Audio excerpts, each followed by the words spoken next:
আমি এখন আছি কল্যাণী ঘোষপাড়া স্টেশনে। এই ঘোষপাড়া স্টেশন থেকেই সতীমার মেলায় যেতে হবে। এখান থেকে বেশি দূর নয়, কাছাকাছি। আমরা এরপরে মেলার দৃশ্য আপনাদের দেখাবো।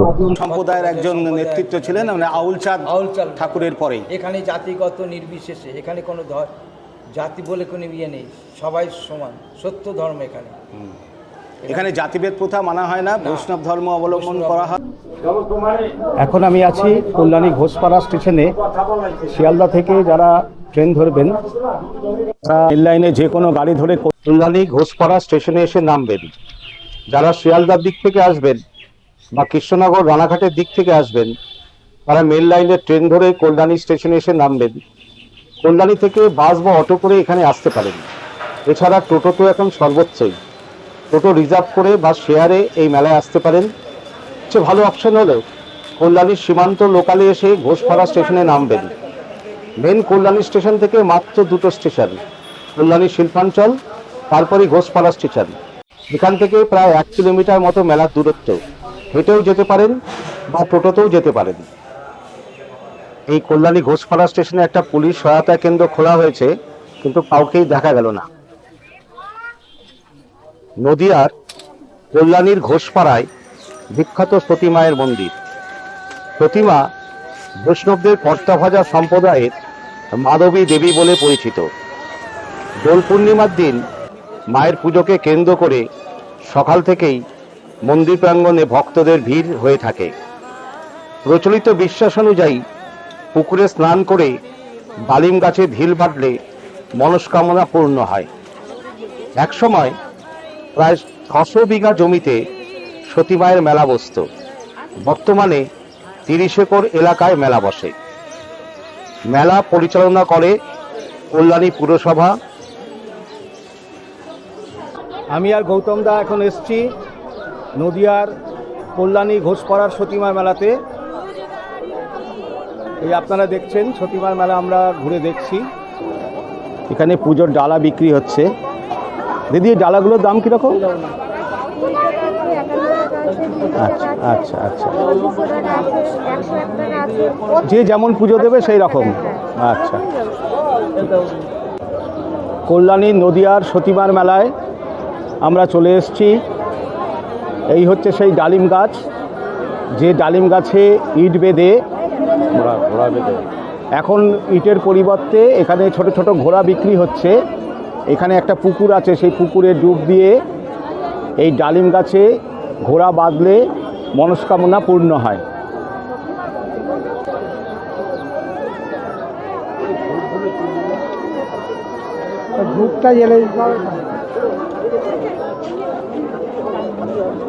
এই সেই সতীমায়ের ডালিম গাছ, যে ডালিম গাছে এই সুতো দিয়ে ঘোড়া বেঁধে ঝুলিয়ে দেওয়া হয়েছে মনস্কামনা পূর্ণ করার জন্য। আবার মনস্কামনা পূর্ণ হলে এই ঘোড়া এসে খুলে ফেলতে হয়। সতীমা ও মেলাকে কেন্দ্র করে এক ইতিহাস আছে। কর্তাভাজা সম্প্রদায়ের প্রবর্তক হলেন নদিয়ার ঘোষপাড়ার আউলচাঁদ।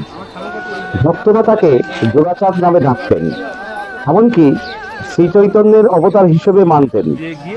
এই ঘোষপাড়ারই বাসিন্দা ছিলেন রামশরণ পাল। তার দ্বিতীয় স্ত্রীর নাম ছিল সরস্বতী। কথিত আছে মরণাপন্ন সরস্বতীর সারা গায়ে পুকুর থেকে মাটি এনে লেপে দিয়েছিলেন আউলচাঁদ। তাতেই সুস্থ হয়ে ওঠেন সরস্বতী। পরবর্তীকালে বাড়ির ডালিম গাছের নিচে দীর্ঘ সাধনার পর তিনি হয়ে ওঠেন সতীমা।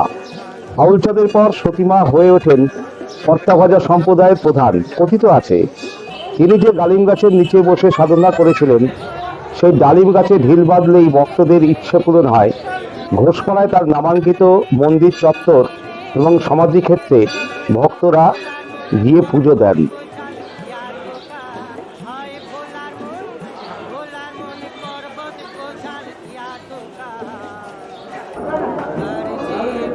এই কর্তামা সতীমায়ের মন্দিরে আমরা প্রবেশ করেছি। আউলচাঁদের জন্ম ইংরাজি 1686 খ্রিস্টাব্দে। আউলচাঁদের 22 জন শিষ্যের মধ্যে প্রধান 8 জন শিষ্য রামশরণ পালের নেতৃত্বে পশ্চিমবঙ্গের নদিয়া জেলার ঘোষপাড়ায় প্রতিষ্ঠা করেন কর্তাবাজা ধর্মের অন্যতম পীঠস্থান, যা পরবর্তী সময়ে সতী মায়ের মন্দির নামে সবার কাছে পরিচিত। কর্তাভাজা সম্প্রদায় মূর্তি পুজো এবং সকল প্রকার আনুষ্ঠানিক যাগযজ্ঞের বিরোধী।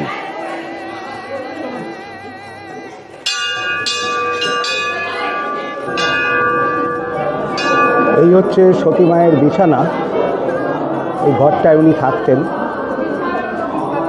কর্তাভাজা সম্প্রদায়ের উল্লেখযোগ্য দিক হলো এখানে হিন্দু গুরুর মুসলমান শিষ্য যেমন আছে, তেমনি আছেন মুসলমান গুরুর হিন্দু শিষ্য। গুরুকে এরা মহাশয় বা শিষ্যকে বরাতি বলে। এ সম্প্রদায় নারী পুরুষের নেতৃত্ব নিয়ে কোনো প্রশ্ন তোলা হয় না। এই কারণে গুরুদেবের ভূমিকায় নারী পুরুষ উভয়কেই দেখা যায়। একইভাবে এরা বল সম্প্রদায়ের মতো জাতিভেদ প্রথা মানেন না।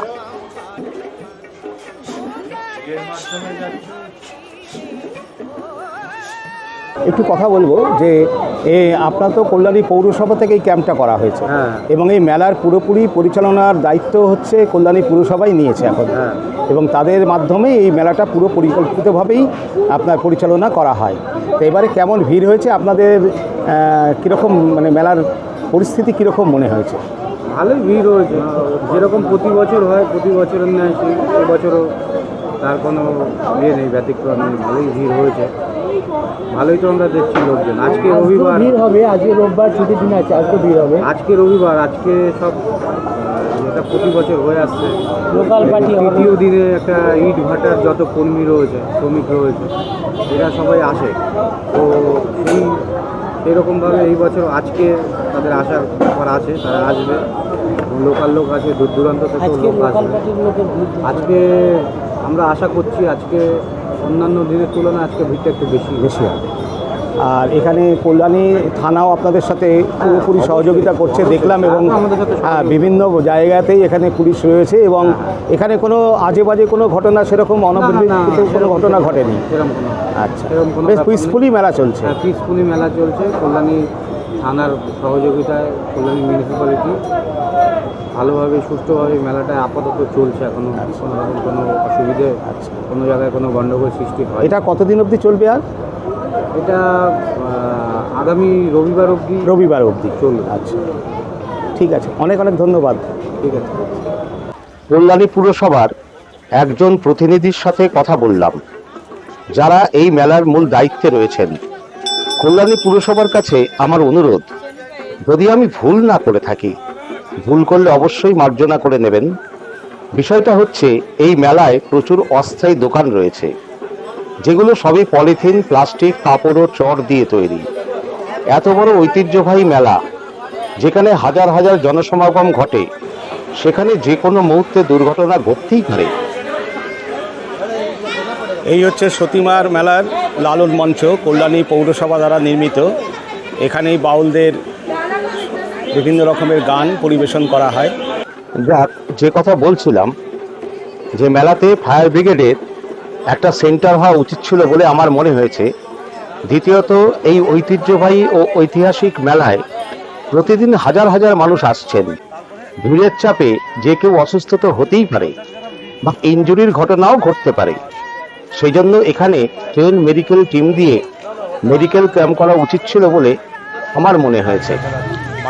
এখন আমরা যাচ্ছি সতীমার মেলার সেই প্রসিদ্ধ পুকুরে, সে ছবি আপনাদের দেখাবো।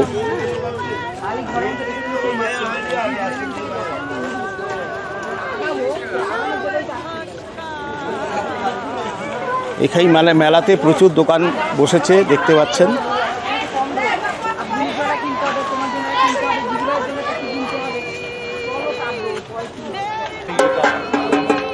এই আমরা এখন পৌঁছে গেছি দুধ পুকুরে। এই সামনেই দুধ পুকুর।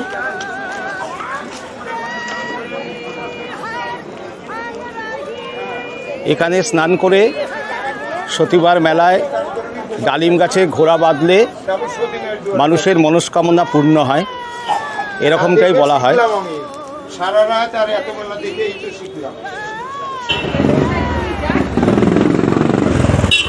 এটা হচ্ছে ঘোষপাড়া সরস্বতী ট্রাস্ট এস্টেট বিদ্যাপীঠ উচ্চ মাধ্যমিক স্কুল। মেলা কর্তৃপক্ষের কাছে আমার আর একটা অনুযোগ আছে। মেলার ভেতর চত্বরটা ভয়ঙ্কর রকমের অপরিষ্কার, অপরিচ্ছন্ন ও নোংরা। হাজার হাজার মানুষের ঢল নামলে যা হয় আর কি। প্রতিদিন যদি এই মেলার নোংরা ও আবর্জনা পরিষ্কার করার ব্যবস্থা থাকতো, তাহলে মনে হয় স্বাস্থ্যবিধি মেনে এই মেলা পরিচালনা করা হলে খুব ভালো হতো। এতে সাধারণ মানুষ যেমন উপকৃত হতো, তেমনি কল্যাণী পুরসভার মর্যাদা অনেক বেড়ে যেত।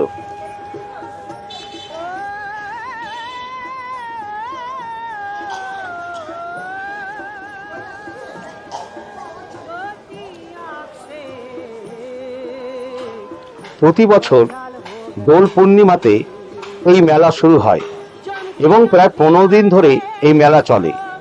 জাতি, ধর্ম, বর্ণ নির্বিশেষে বহু মানুষের মিলনক্ষেত্র এই নদিয়ার কল্যাণীর সতীমার মেলা। এটা হচ্ছে সতীমায়ের পুরনো মন্দির। এই মন্দিরে আমরা ঢুকছি।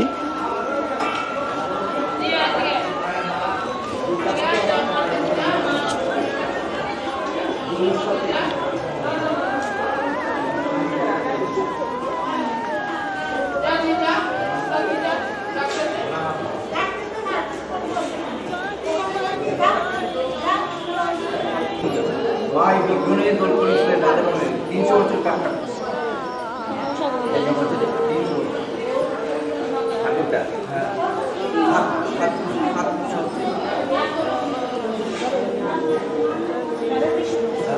ভাই রাধাকৃষ্ণ নিয়ে দোল করেছিলেন, কিন্তু এই মন্দির তো এটা কেউ ইয়ে করে না, বুঝেছে? এটাই আসল জায়গা, দিন দিন নিয়ে লোক পেয়ে যাচ্ছে।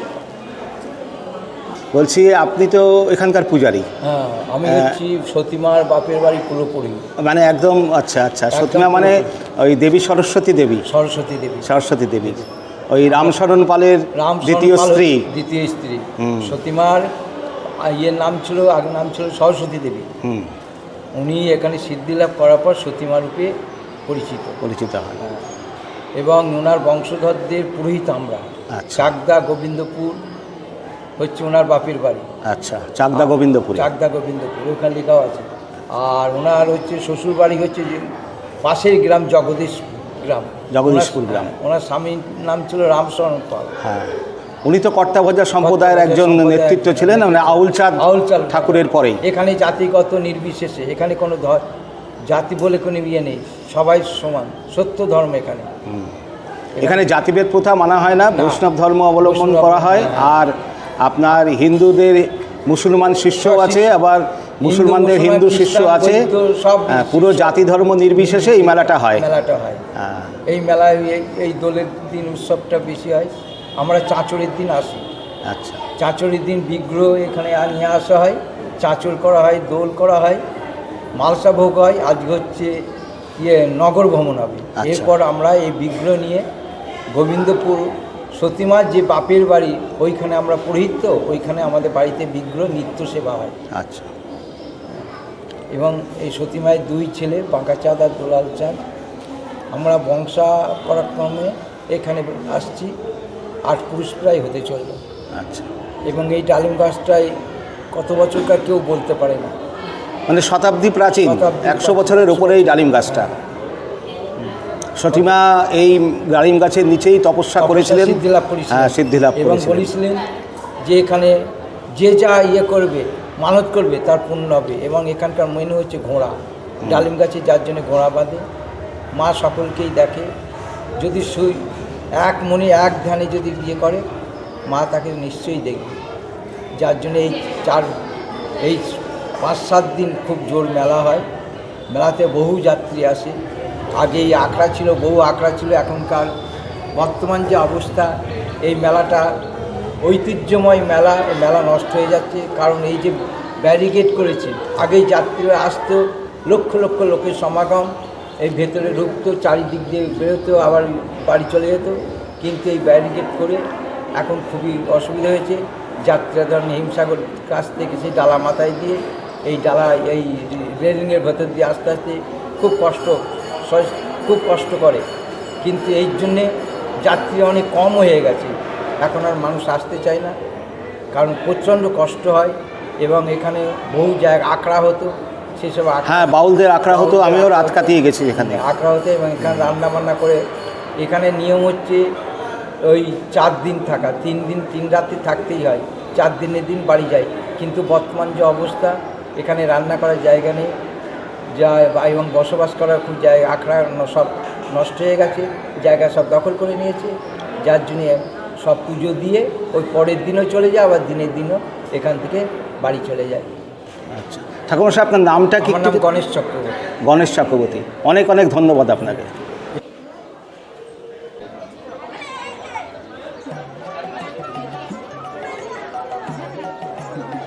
ভিডিওটি যদি আপনাদের ভালো লেগে থাকে তাহলে প্রচুর প্রচুর লাইক দেবেন এবং অনেক অনেক শেয়ার করবেন। আর পারলে আমার চ্যানেলটিকে সাবস্ক্রাইব করে নেবেন। সাবস্ক্রাইব করার সময় বেল আইকনে একটা ক্লিক করে রাখবেন, তাহলে যখনই নতুন কোনো ভিডিও দেব তার ইনস্ট্যান্ট নোটিফিকেশন আপনি পেয়ে যাবেন। তাহলে আজ এই পর্যন্তই। পরবর্তী ভিডিও নিয়ে খুব শিগগিরই ফিরে আসব। ততক্ষণ দেখতে থাকুন, সঙ্গে থাকুন। ধন্যবাদ।